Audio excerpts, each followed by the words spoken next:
Hello friends, मी अक्षता. माझ्या चॅनलवर तुमच्या सगळ्यांचं स्वागत आहे. आणि मी आज आले महाकाली केव्ज बघायला. तर आजच्या व्हिडिओमध्ये आपण महाकाली केव्ज बघणार आहे आणि माझ्याबरोबर आहे माझा पार्टनर जय. तर चला आपण आजचा व्हिडिओ बघूया. महाकाली केव्जपर्यंत जाण्यासाठी आम्ही रिक्षा केली आणि रिक्षाने आम्ही आता चाललोय महाकाली केव्जला. आपण अंधेरीवरून बसने पण येऊ शकतो. बस इथे महाकाली केव्जच्या गेट समोरच थांबतात. अंधेरीवरून डायरेक्ट बस आहे तिथे येण्यासाठी. आणि गेटमधून आत गेल्यावर समोरच इथे आपल्याला बोर्ड दिसतं, त्याच्यावर सगळे नियम लिहिलेले आहेत. त्याच्याच बाजूला तिकीट काउंटर आहे. इथे बारकोड स्कॅन करून आपल्याला सगळी माहिती टाकून पेमेंट करावं लागतं ऑनलाईन. त्यानंतर आपल्याला नंबरवर तिकीट येते. 20 रुपीज पर पर्सन तिकीट आहे. तिकीट काउंटरपासून थोडंसं पुढे आलं की आपण महाकाली केव्जपर्यंत पोहोचू. इथे रोड केलेला आहे केव्जपर्यंत जाण्यासाठी. इथे पिण्याच्या पाण्याची सोय पण केलेली आहे. त्याच्याच बाजूला इथे आपल्याला महाकाली केव्ज दिसतात. केव्ज समोर सुंदर असं गार्डन आहे. इथे हा लेणी दिसतात आपल्याला आणि इथे गार्डनमधून लादीचे तुकडे टाकून वाट केलेली आहे लेणीपर्यंत जाण्यासाठी.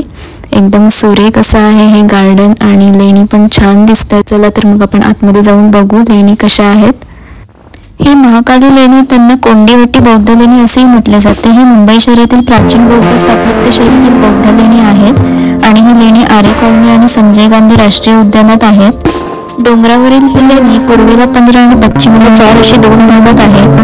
पूर्वेकडील 15 लेण्यांपैकी ही एक लेणी आहे ज्याच्यामध्ये आपल्याला पाण्याची ड्रेनेज लाईन दिसते. पूर्वेची ड्रेनेज लाईन अशा प्रकारे होती हे आपल्याला कळतं इथे. या लेणी म्हणजे 19 गुहा आहेत ज्या बेसाल्ट खडकामध्ये कोरलेल्या आहेत. इथे घन काळ्या बेसाल्ट खडकात सुंदरपणे कोरलेल्या या गुहा अशोक साम्राज्यापासून अस्तित्वात आहेत.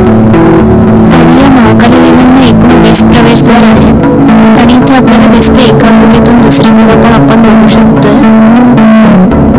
महाकाली लेण्यांमध्ये बहुतेक लेणी पक्ष्यांसाठी विहरणी कक्ष आहेत. फक्त लेणी क्रमांक 9 इथे 15 लेण्यांपैकी एक जे आपण पुढे बघणार आहे. इथे थोड्या पायऱ्या आहेत. त्या पायऱ्या उतरून खाली आल्यावर इकडे काही गुहा आहेत.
ज्याच्यामध्ये जाण्यासाठी पायऱ्या केलेल्या आहेत. त्या चढून जावं लागतं.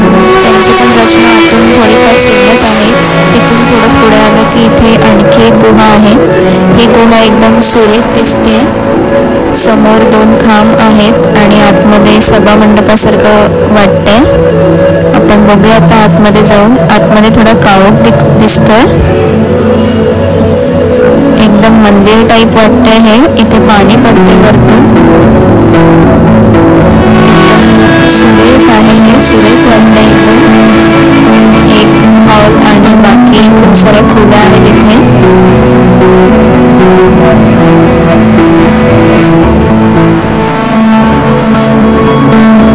इथून बाहेर पडून आणखी थोडं पुढे आलं की इथे आणखी काही गुहा आहेत.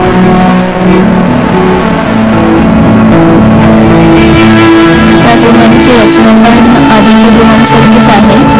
आणि तिथून पुढे आलं की इथे फिरती शौचालय आहेत आणि इथे लाद्यांचे तुकडे टाकून रस्ता बनवलेला आहे, जो आपल्याला पश्चिमेकडे असलेल्या 4 लेण्यांकडे घेऊन जातो. आणि आम्ही आता पोहोचलो. इथे पश्चिमेकडून 4 लेण्या आहेत. तिथे इथे खाली उतरण्यासाठी पायऱ्या केलेल्या आहेत. इथे असलेल्या या लेण्यांमध्ये वरांडे आणि अंगणेही आहेत. इथे असलेल्या गुहांपैकी 2 गुहा निवासस्थान म्हणून वापरले जात होते, तर एक जेवणाचे ठिकाण म्हणून वापरली जात होती. आणि इथे काही देवळे आणि काही निवासस्थान आहेत.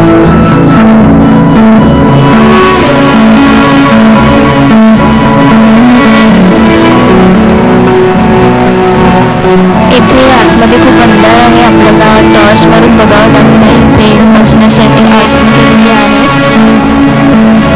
सगळ्या खोल्यांमध्ये सेमच आहे रचना. आणि इथे बाहेर आपण बघू शकतो, एका गुहातून दुसऱ्या गुहामध्ये आपण जाऊ शकतो.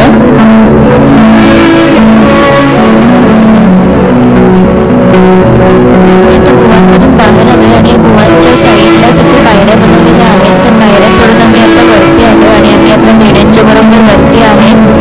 आजच्या काळात जसं टेरेस असतं तसं आम्हाला आता वाटते. आम्ही लेण्यांच्या टेरेसवर आलो आणि इथून मेट्रो लाईन दिसते आणि मेट्रो लाईनच्या आजूबाजूचा परिसर दिसतोय. एकदम छान वाटतं इथून.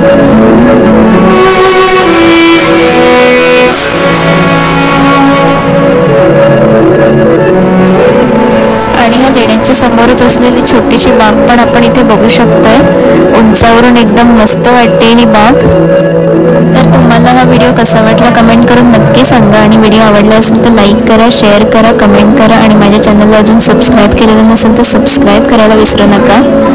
आणि आम्ही आता हे घरातून सँडविच आणलं होतं, ते आम्ही आता खातोय आणि आम्ही आता निघू इथून. तर चला तर मग भेटू पुढच्या व्हिडिओमध्ये. थँक्यू.